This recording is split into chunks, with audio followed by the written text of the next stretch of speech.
Get ready to stop chilling and focus on the next Red Terror. Pewdiepie, the Let's Player that has conquered YouTube and is now the most subscribed person ever with over 17 million subscribers in the time this video was made. But all is not good with the Kaiser or Brofist. I have reason to believe that Pewdiepie, the one we all know but not love, is a communist sympathizer. First of all, let's examine Pewdie's videos. Most of his videos don't give off any communist hints. Clever little weasel he is, masking his beliefs, trying to fool you. However, I have seen through his wall of deception, and I guarantee that by the end of this video, he'll be ready to report Pewdiepie to the NSA. So let's start with barrels. Wikipedia claims that a barrel is a unit of measurement between a killerkin and a hogshead, but don't let that confuse you.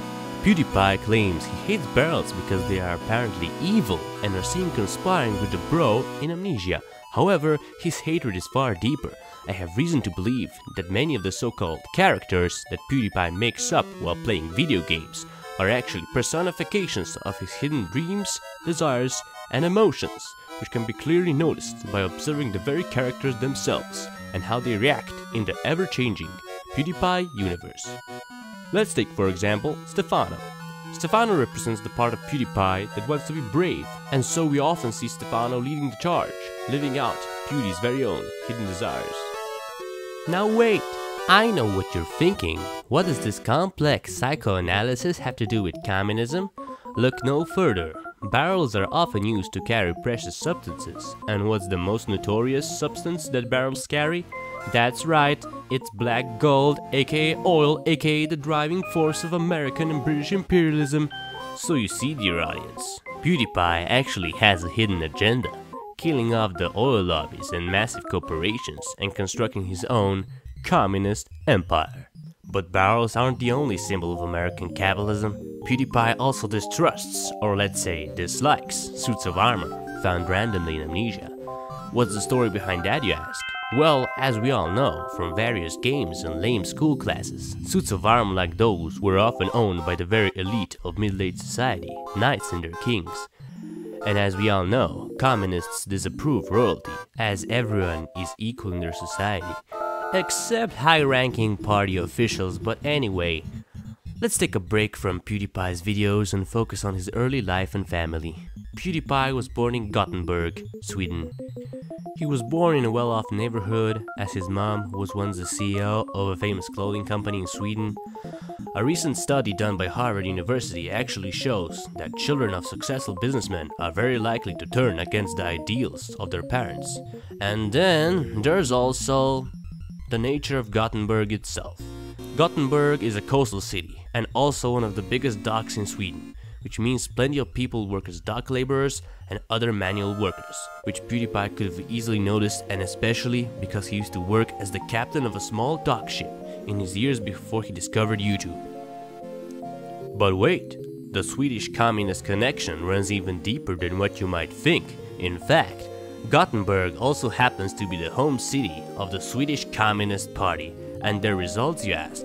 In 2010, the Communist Party in Gothenburg received roughly 2,500 votes, which equals to roughly 0.5% of the entire city's population. It may not seem much, but it's a lot if we consider the population that's not even voting.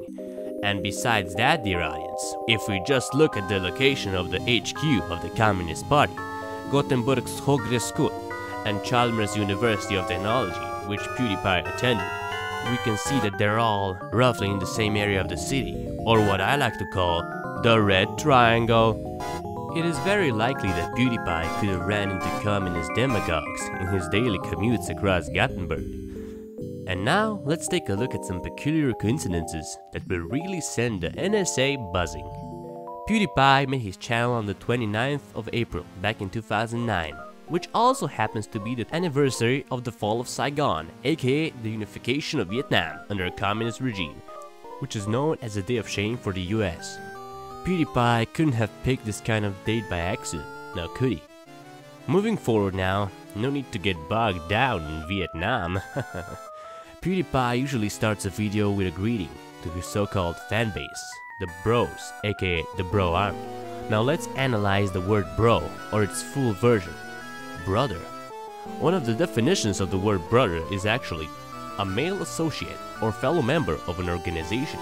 Which organization, you ask? None other than the Communist Party, although fellow members of communist parties usually use the word comrade. The word brother is often used in communist organizations in the Middle East, India, and Africa. Also, the very fact that he calls his fanbase the Comrade Army really brings chills down my spine.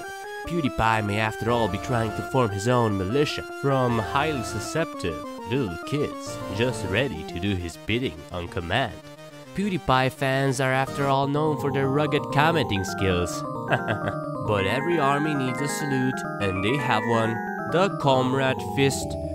Pewdiepie often salutes his comrades with what is a clenched fist, the exact sort of fist depicted on many communist works of art, mainly from the Soviet Union.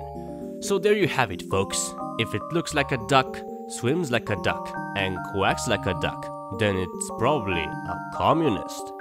Kudos to you if you know where that's from. But in all seriousness, Pewdiepie a communist? He's from Sweden, one of the most economically prosperous countries in the world, and wow, why the heck are we claiming he's a communist? I mean, look at him. He's a total blonde capitalist, which is also in the charity. For example, he raised over $500,000 for his charity water that helps out countries in sub-Saharan Africa. That very fact makes Pewdiepie one of the least money-hungry YouTubers out there. But wait, taking money from the rich and giving it to the poor? That sounds a bit communist, doesn't it? Okay, seriously, enough of my misguiding. All in all, we think Felix is a nice guy and couldn't possibly have anything to do with communism.